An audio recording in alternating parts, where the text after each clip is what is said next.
Entrepreneur MBA podcast purpose is to help existing business owners grow their companies past the 10 million in revenue per year benchmark. Here is your host, Stephen Halasnik. Welcome, everyone. My name is Stephen Halasnik, and I'm co-founder of Financing Solutions. Financing Solutions, for those of you who don't know us, provides easy to set up lines of credit for small businesses, and I will be your host for today. If you are interested in learning more about a business line of credit for your business, which I would highly recommend that you have, I've had a line of credit for over 25 years myself for my businesses. Please visit our website at fscreditline.com. That's FS as in Financing Solutions, creditline.com. Over the last 25 years, I have built 6 companies in the $5 million to $25 million range, including 2 companies that have made the Inc. 500 fastest growing companies in the United States. I love learning from people with business experience. And today I'm very excited to be speaking with Abby Marks Beale from Rev It Up Reading. Abby is a speed reading expert, consummate educator, and professional speaker who enjoys teaching busy people how to read smarter, faster, and just plain better. For the past 30 plus years, she has taught thousands to build reading confidence and competence through the knowledge of simple yet powerful active reading strategies. She is the author of 10 Days to Faster Reading, The Complete Idiot's Guide to Speed Reading, and Speed Reading, a little known time-saving superpower. Amy, welcome to today's Entrepreneur MBA podcast. Thanks, Steve. I really appreciate you having me. Thanks. Yeah, so today we're going to be covering the topic of speed reading skills for busy entrepreneurs. And I don't know anybody in this earth who doesn't want to read faster, remember things better, enjoy what they read, stay in the moment. It's just always been a big topic for everybody I know. Do you find that too? Totally, I do. And that's one of the reasons that has kept me in this business for as long as I've been. Over 30 years. But I used to be the kind of person that hated to read. So it's not like reading was something that I loved from birth and it was something I excelled at and felt good about. I went through college and my story is I never thought that anyone would want to read a newspaper on a daily basis. I thought they were crazy because they'd have to read more. Like, what are you kidding?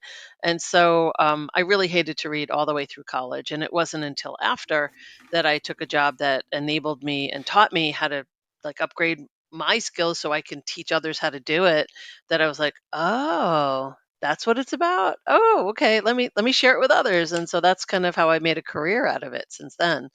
And I do what you're talking about. I do enjoy reading. I enjoy making time for it. It's satisfying. But it used to not be that way. So yeah, Yeah. people come to me. What was the job that forced that helped you have the epiphany? The company is called READAK, READAK, and they teach kids in private schools speed reading and study skills. And the requirements to get the job was that you had to have a degree, you were willing to travel, and they would train you. And I was like, there you go. Yeah, you're qualified. In my 20s, it was perfect. Yeah. So it was a really great experience. I worked for them for 2.5 years, traveling and teaching in private schools. Wow. Cool. Yeah. Yeah. Mhm. I mean, I'll let my audience in. I don't think I ever said this on. This is like my 400th episode. Wow. I Congratulations. thank you. Yeah, That's it's been awesome. fun. It's the sixth season. I have dyslexia, Oh. so which is not uncommon. Mhm. A huge majority of entrepreneurs have dyslexia. Mhm. It's just it's a gift. It really Mhm. is, because I look at things differently. Mm. So I had problems reading, but I just kept reading, kept practicing, kept doing it. I wouldn't say I'm a Mhm. great reader, but I do a lot of it. Mhm. So I am going to be listening, just like our listeners are, to all your advice. So let's jump right into some of the things that you would say would help people be better readers and get Mhm. into it. Go ahead. Well, so first, I understand that the course that I offer, though I don't say specifically it helps for people that have dyslexia, but I get people who sign up for the course that I don't even know have done, and then they come back to me after they're done and they go, "This has really helped my dyslexia. I really have." It doesn't fix it, but it certainly gives them tools and strategies to attack their reading, which is what everybody gets. And so, be it if you had have dyslexia or not. It's about what I call it mindful, active, and conscious reading. Anyone who takes my classes gets sick of hearing me say it's active, mindful, conscious reading strategies, because most people are more passive, mindless, and unconscious because they've never been taught how to do it differently. And so once you have like a small smattering of tools that are when put together, make you a much more efficient and effective reader, then that's what people need. It's not about reading thousands of words per minute. I want to get that, myth taken care of, at least what I do. So if the average reading speed for most people is around 250 words per minute. That's the average. Some are less, some are a little more, of people that haven't had reading training like since elementary school. And so what I help people to understand is if you can double your 250 to 500 or go to 750 or even 1,000 at times when it's appropriate, you now have created an ability to, it's like a stick shift. It's like you can go 250 if you want, you can go 100 if you want, but you now can go 750 when you want. And so it's about having this control over your reading speed instead of reading everything the same way and thinking it's all just going to sink in. It's like you have to attack it in a very mindful, conscious way. I hope that makes some sense. Yeah. And how do you do it? Yeah. You want to know everything in I just a wanted, short and I wanted time? it in less than 250 words. So yeah. So I'll give you a couple of the tools that I think are most useful for people. The first one is to understand that all material that, especially entrepreneurs, when they're reading how-to stuff, material, financial things, even legal documents, software manuals, all of that nonfiction stuff are all written from the same format, which is something we learned in school called an outline. When I wrote all my books, I had to create an outline for nonfiction. I'm talking about nonfiction, not romance novels, okay? No, those novels don't have any structure, and that's the beauty of them. But with business material and academic type material, there is a structure, and that outline is there.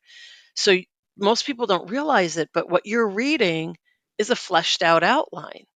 So if you can go back and figure out where the outline is, which is pretty simple, then you now have the main ideas really quickly. So what I teach people is that if you can even focus on just the first sentence of every paragraph, you're going to find the writer's outline.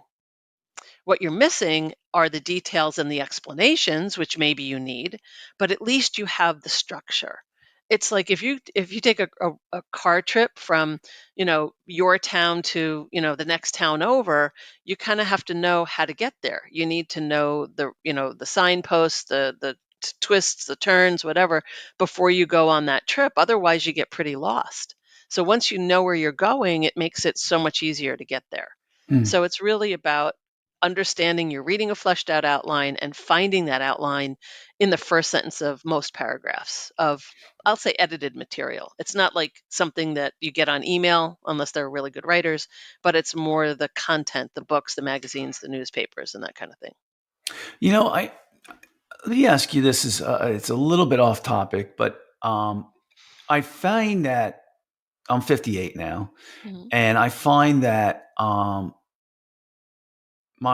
feel my concentration for reading is way off. And I feel like it's because of the amount of multitasking I do throughout the day. That it's kind of that it's and I'm actually switching back now. I'm actually reading a book right now. That's one of the first fun books I've read in years, Mhm. right? And I'm doing it um, for two reasons: a cathartic reason, and then the second reason is to try to get better to be focused on a task. Um, does that make sense to you that that has occurred because of the multitasking, or is there something else going on? Oh, it totally does. So I do webinars, for companies and businesses, and recently I did one for the Air Force, and in that, and I realize it's a little out there for people who are in the military, but I talk about how we have become this ADD, ADHD, attention deficit disorder society because of our technology. And so a lot of people don't know how to just monofocus. They sit down to read, right? But what happens is the monkey brain's going off and it's thinking, what does it have to do? And then the phone, dings, or there's a text or there's a call, and it's just like you can't stop. And so when I talk about it, I actually put up on the slide someone meditating and someone doing yoga and someone doing Tai Chi. And I explain how if you can get good or even get exposure to mindful activities outside of reading, then when you sit down to read, you can do it much easier than if you're just expecting to read after you've been multitasking. So there's a great book by Dr. Edward Hallowell called Crazy Busy. It's an older book now, but he explains why all of us have become ADD because of the society. And so it legitimizes what I believe and what I explain to people. And so I've learned to meditate, I do yoga, and it does help for me to calm my nervous system down so I can enjoy reading and not be shooting off all the time the things I really need to be doing otherwise. Yeah, and it's something else too. We all talk about how society is doing this to us, but we're also doing it to society. Listen, Mhm. I think we all put things on our plates. Sometimes we don't say no enough, right? And Yeah, even correct. I'm saying to ourselves, forget about if it's somebody else. And listen, I'm a practicing Buddhist, so I mean, Mm, I I get meditation. I wish I go through phases where I'm good at it, where I'm doing better at it. I mean, I'm doing it. I'm not doing it and stuff like that. But just for our listeners out there, just an observation of myself, and that is, I got to be careful and not put too much on my plate. I mean, I've had a lot of changes within the last year and a half. My wife passed away, unfortunately, oh, sorry. unexpectedly too, Oof, and oof, so it's sorry. I tell you what, my mind's gotten sharper. It's kind of crazy Oh, yeah. because I've had to do some things that she used to do, Mm, and I'm just bringing it into the idea that life does throw things at you, but in my situation now, I have to look at all the things I'm doing and saying, you know what, and I'm doing it. I'm like, I'm not doing that. It's just too much right now. So mhm, it's important.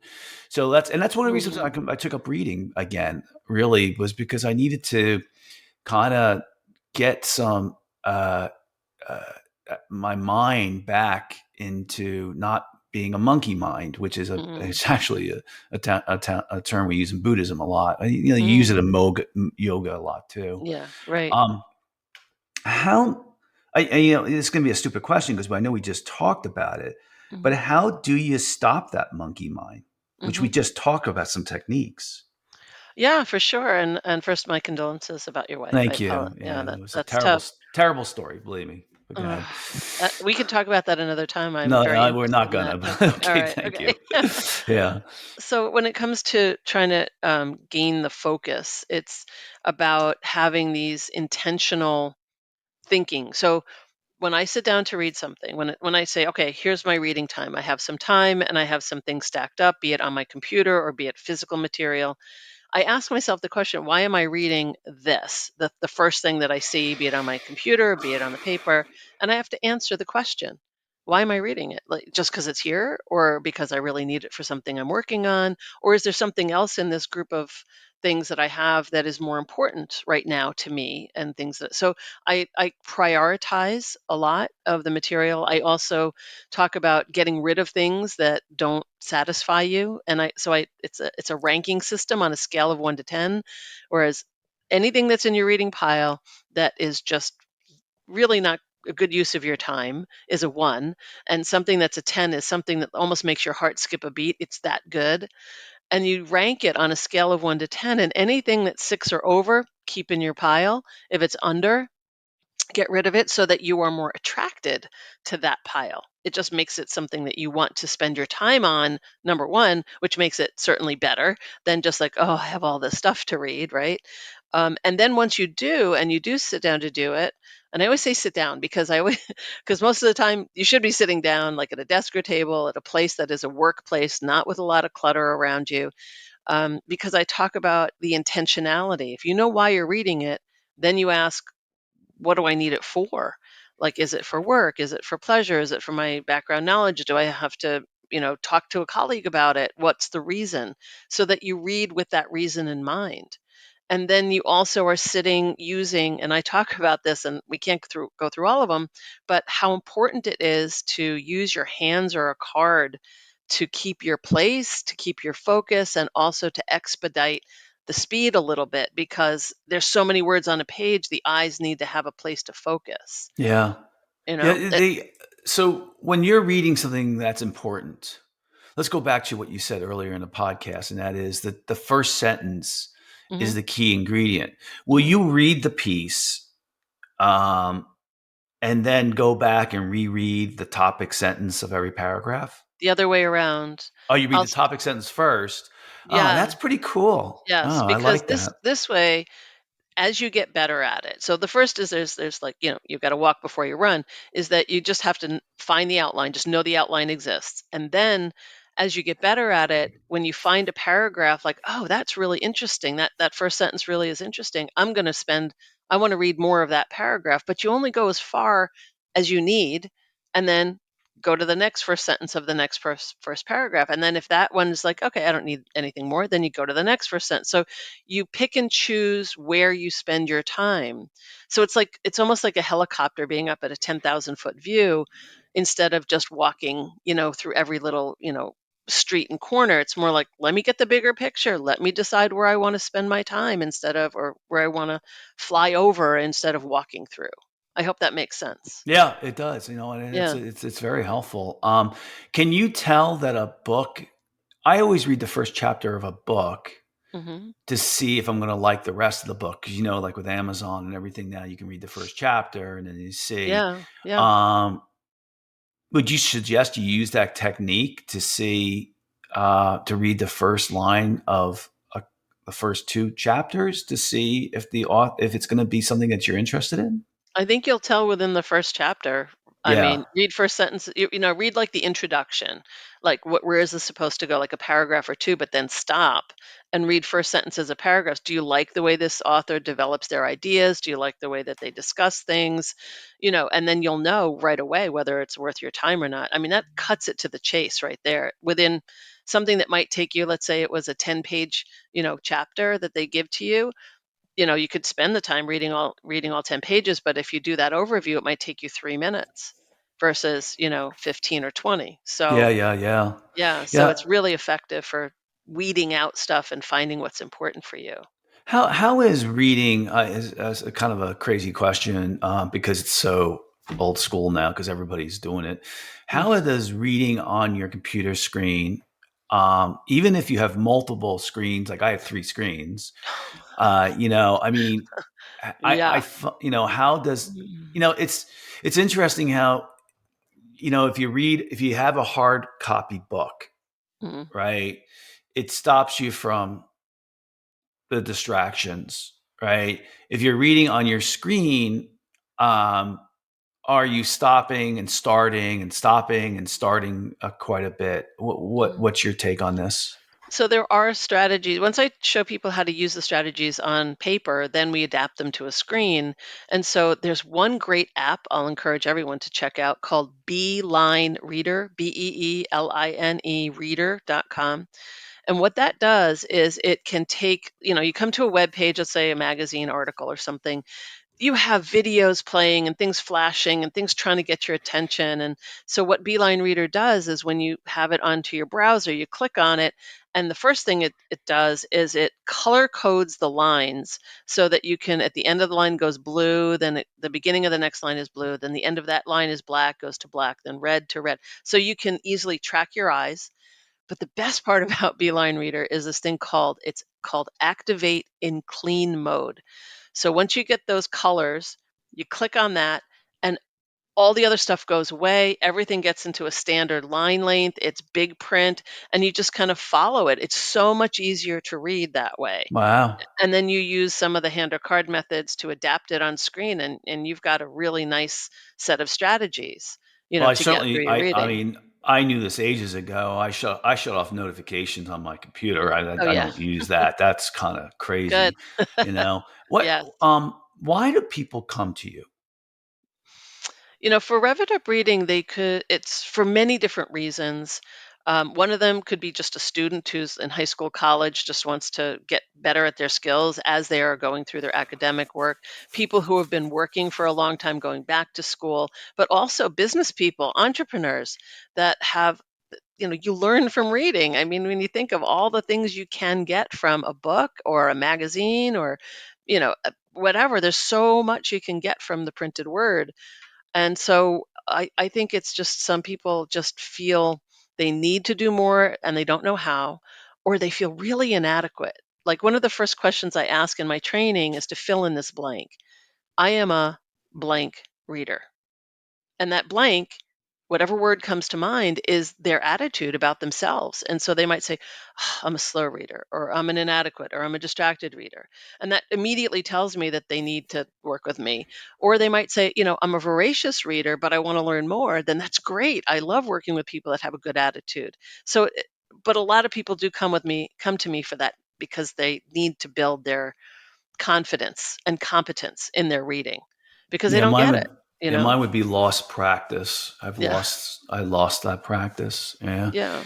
I might use you for my son. I think that's not a bad idea. I It's always, good. reading is in school. It's so much about reading. It's just, it really is. And if you can't read, Mm. it's challenging, Yeah, reading is the mother of all study skills. If you can master reading, it just makes life so much easier, I think, in the academic world for sure. Yeah, yeah.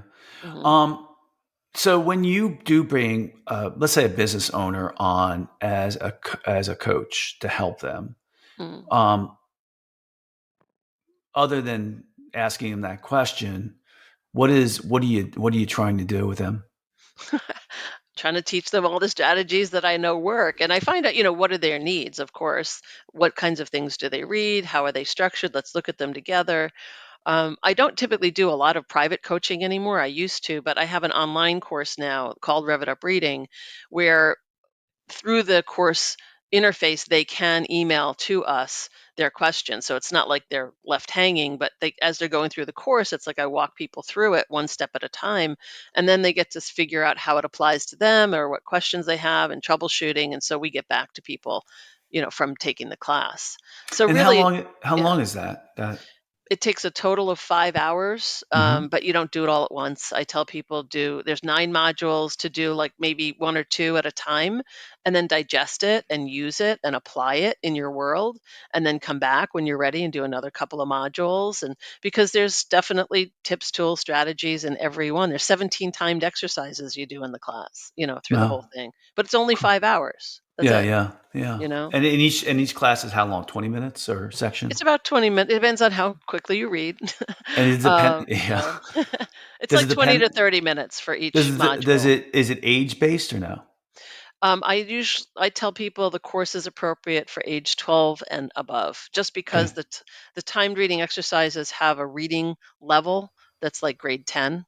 So you really want to make sure that the person isn't lost, on it. Yeah. So if a like in okay, well, in my case, my son's eighth grade, so it would not be appropriate yet. Eh, What depends. Do you think he's mature enough as a reader? Does he have a good sight no, vocabulary? no. Okay, I would wait another year, Okay. perhaps, Yeah. in ninth grade. You know how you can tell? I have on my website, it's called a free sneak peek, which basically allows somebody free access to one of my favorite modules, which is module 4. And so you sign up for that, you get access 365 days, and it shares some of the things that I talk about. So you'll get to see the kind of content, how it works, and if your son says, "You know what, Dad, I think I can follow this," then you can, purchase it. So that's why I give it as a free sneak peek so people Gotcha. can test it out either for themselves or for their kids, whichever. Uh, you've been doing this for a while now, Mhm. right? 30 plus years since What 1988. Yeah. what have you noticed? I mean, we did mention one, but let's go back into it. What have you noticed has changed in 30 years in regards to people's reading habits? Oh, well, remember when I started in 1988, we didn't have the internet. Okay. So, and computers, I wrote my first book, which was a study skills textbook on this like tiny little Apple screen. Yeah. I can't believe I did that. It was, when I look back at that now. But so that alone, you had only paper and people were overwhelmed then.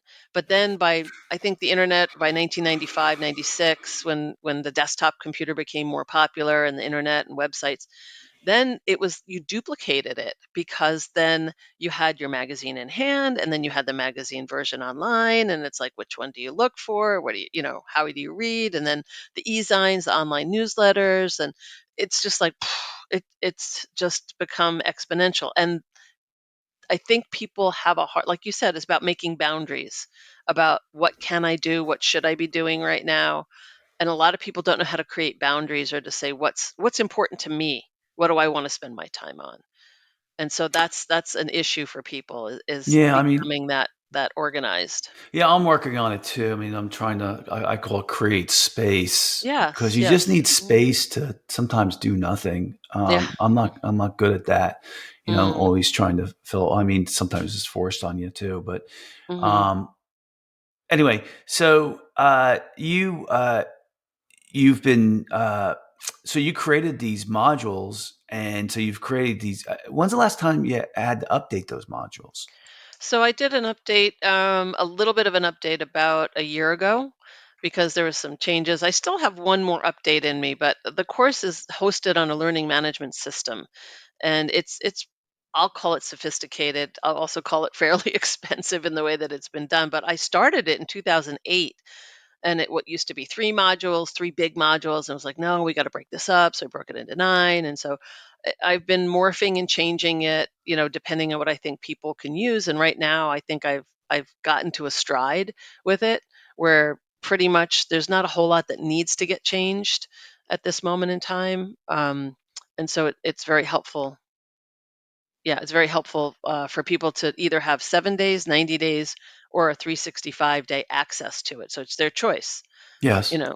So kids that are going off to school, like in January, like, oh, I better hurry up and do this. They'll do a 7 day, whereas I think most people should do 90, so they have 5 hours of training over a 90-day period. Yeah, You I know. mean, for our listeners, I know this podcast is supposed to be for entrepreneurs, but Mhm. a lot of us all have kids. Yeah. I have a 22-year-old and I have a 13-year-old, Mhm. soon to be 14-year-old. But Mhm. my 22-year-old, excellent student, and he got like one of the best educations that you can imagine. Mhm. And not based on the amount of money I spent, honestly. Not his college, yes, but not his high school was fantastic. Mhm. And he just loves to learn. But I sent him to a Sylvan Learning Center courses on how to study. Mhm. And I tell you, he still says to this day, he goes, Dad, I use that all the time. And so Mhm. I see the same thing about what you're talking about, Abby, and Mhm. your courses and your curriculum, Mhm. that these are things that, you know, really can help your kids for the long term. Mhm. And even if I took it too, then I can reinforce it with my son, and it'll help me and it'll help him. Mhm. So I just want to throw that out to our listeners. I the thing that I try to do with my children is I want them to love to learn. There's a Mhm. direct correlation between success, loving your job, loving what you do for a living, and loving to learn. Yeah, lifelong That's learning. That's really what lifelong I learning. what I want Yeah. people to feel confident and comfortable doing. I mean, I think the entrepreneurs that do read are more successful than those that don't. Well, let me tell you something. I do not know any success. I know a lot of successful entrepreneurs. I really do. And my definition of a successful entrepreneur is somebody who has a great quality of their life, is doing what they love, and is making really enough money to build their net worth and to live the lifestyle that they want. All right, Mhm. that's my definition. Great one. Yeah, and so they are all voracious learners. Mhm. Now they may learn in different ways, Mhm. but they're pretty intense about it. Mhm. Um, so we have a couple minutes left. Um, Give us your recommendations on if there's a business owner who's listening to us now. You already told us a couple of things. What was the name of the software again? Because I think that's kind of cool. Beeline Reader, BEE. Beeline Reader. Beeline Reader.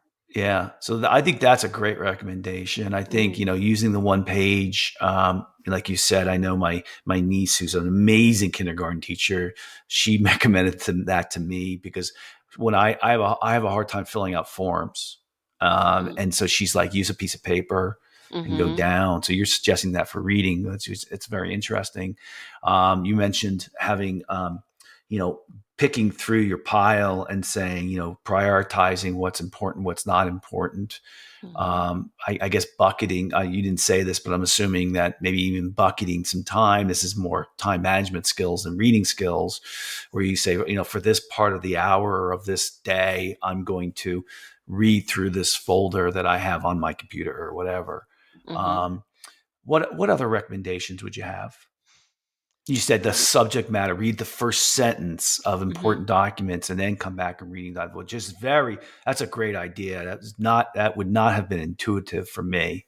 Most people, Um, it's not. So yeah. that's, I have some value in teaching that. Um, Yeah. what you were just talking about, filling out documents and putting like a piece of paper, you were indicating, which is interesting, that you would put it underneath the line that you're on. Is that correct? Yes. Right. So what I teach is that when you're reading something, you're basically blocking where you're going and you're leaving open what you've already read, which means you can reread it and not trust your brain. So, what I suggest is not to put it underneath, but to put it above so that you're covering what you've already read and leaving open where you're going so that you are able to keep moving forward. It's like you're getting pushed from behind instead of Oh, getting blocked from the front. interesting. I'll Does try that, it. I'll yeah. try it. Yeah. Yeah. The So, problem is I feel I jump around on the form.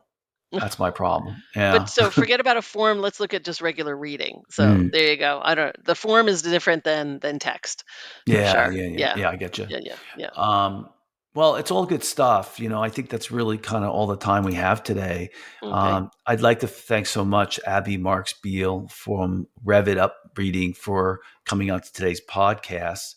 If you Mhm. like today's podcast, please feel free to share it with a friend and also subscribe on your favorite podcasting app. And please also give us a review if it's 5-star. The Entrepreneur MBA podcast is very popular, but it's those reviews that really help us get good rankings. And if you're looking for a line of credit for your business, you can call us at 862-207-4118 or visit our website at fscreditline.com. That's FS as in Financing Solutions, creditline.com. We're happy to provide you a free quote as to if you're approved, if you're not approved, for how much, what it costs, all those other things. I really believe in that every business should have a line of credit because I've been there. I know what it's like. Um, Abby, if anyone wants to get in touch with you, how would they go about reaching you? So they can, of course, go to the website, revitupreading.com, REVITUP reading.com. There's a contact form on there, or they could email me directly at Abby, ABBY, at revitupreading.com. Yeah, so thanks for coming on today. My pleasure, Stephen. Thanks so much for having me. Really appreciate it. Yeah, so I think the takeaway that I got from Abby today was some really good tools to kind of help me get better. I like we mentioned all of them already, so I'm not going to go back at them. But I think we would all agree that reading is an important skill set that we all need to make sure we're doing well, being good at it. And so here, hopefully today, you heard some things that might help you. Other than that, I just want to remind everybody to take really good care of themselves. You're not good to your family, your employees, your work, anybody if you're not feeling healthy. That should be the first thing you're thinking about every day. So everybody have a fantastic day.